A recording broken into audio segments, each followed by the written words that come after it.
We must move forward, not backward, upward, not forward, and always twirling, twirling, twirling towards freedom.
Hey guys, I'm going to show you my ultimate build for my samurai, which is focusing on your ultimate and getting as much melee resolve as you possibly can.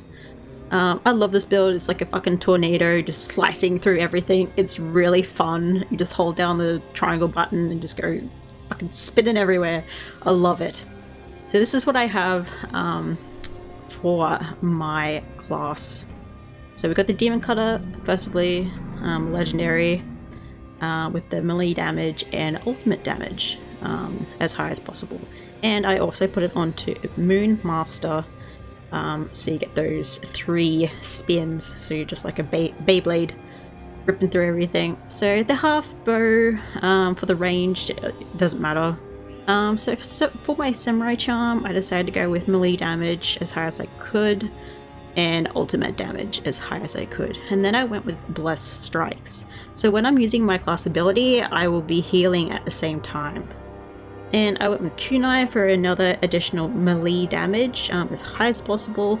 And I just went damage increase, do as much damage as possible, and super massive. So for the last ghost weapon, I went with the Healing Gourd only for the injured resolve gain. This is really good, as we're just going to be like spinning the wind. And I've got the injured resolve gain as high as I possibly can. It goes to 25%, so that's pretty good. And I also decided to roll damage reduction because you are going to be taking a lot of damage in this build if you just spin in the wind. And I also went with a sudden resolve, so that only works when you do heal yourself with the gourd. Only the first resolve will actually fill up.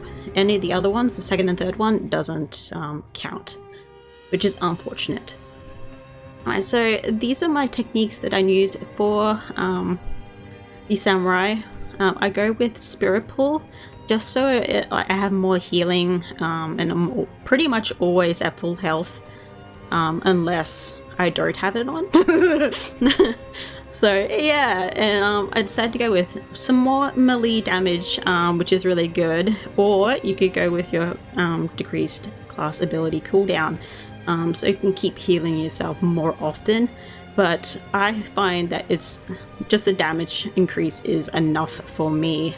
I also went with the max resolve by 1, otherwise you can probably go with the increased parry and dodge window, but I don't really use that one because I'm just spinning to win, so I like to have that max resolve so I can get my ultimate a little bit faster.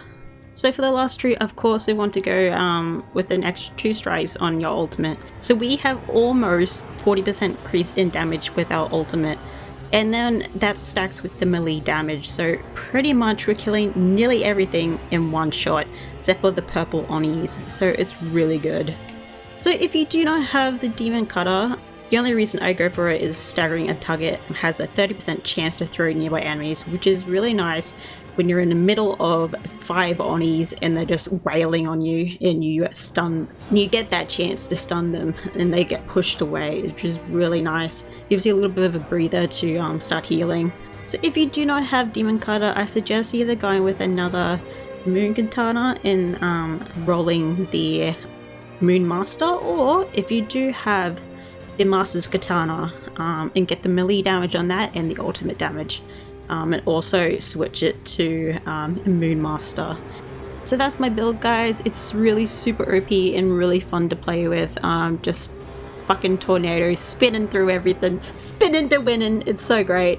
I hope you have enjoyed this guide and found it useful. Remember to hit that like button, subscribe, and hit that notification bell for more awesome videos just like this one.